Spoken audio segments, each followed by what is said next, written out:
नमस्कार, मी कीर्ती गायकवाड। स्वागत आहे आपलं आय न्यूज 28 मध्ये। चला तर मग जाणून घेऊयात महाराष्ट्रातल्या ताज्या घडामोडी। अनुसूचित जमातीच्या विद्यार्थ्यांची शिष्यवृत्ती त्वरित वितरित करा, खासदार डॉक्टर हेमंत सौरा यांची मागणी। पालघर लोकसभा मतदारसंघाचे खासदार डॉक्टर हेमंत सौरा यांनी केंद्र सरकारच्या माध्यमिक पश्चात शिष्यवृत्ती योजनेअंतर्गत महाराष्ट्रातील अनुसूचित जमातीच्या विद्यार्थ्यांसाठी केंद्र सरकारच्या वाट्याचे 44.42 कोटी इतके शिष्यवृत्तीचे अनुदान लवकरात लवकर वितरित करण्याची विनंती केली आहे। या संदर्भात डॉक्टर हेमंत सौरा यांनी केंद्रीय आदिवासी विकास मंत्री माननीय श्री जुएल ओराम यांना निवेदन सादर केले।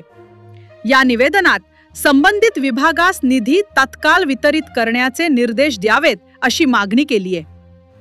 महाराष्ट्र शासनाने वित्तीय वर्ष 2025-26 साठी शिष्यवृत्ती योजनेसाठीचा प्रस्ताव केंद्र सरकारकडे आधीच सादर केला आहे। यामध्ये वर्ष 2025-26 साठी 28.05 कोटी केंद्र हिस्सा 75%, वर्ष 2024-25 साठी 14.40 कोटी थकबाकी असा एकूण 44.42 कोटींचा निधी केंद्र सरकारकडून अद्याप मिळालेला नाही। खासदार डॉक्टर हेमंत सौरा यांनी आपल्या पत्रात नमूद केले आहे की हा निधी तात्काळ वितरित झाल्यास हजारो आदिवासी विद्यार्थ्यांच्या शिक्षणात अडथळा येणार नाही व त्यांना आवश्यक आर्थिक मदत वेळेवर मिळू शकेल।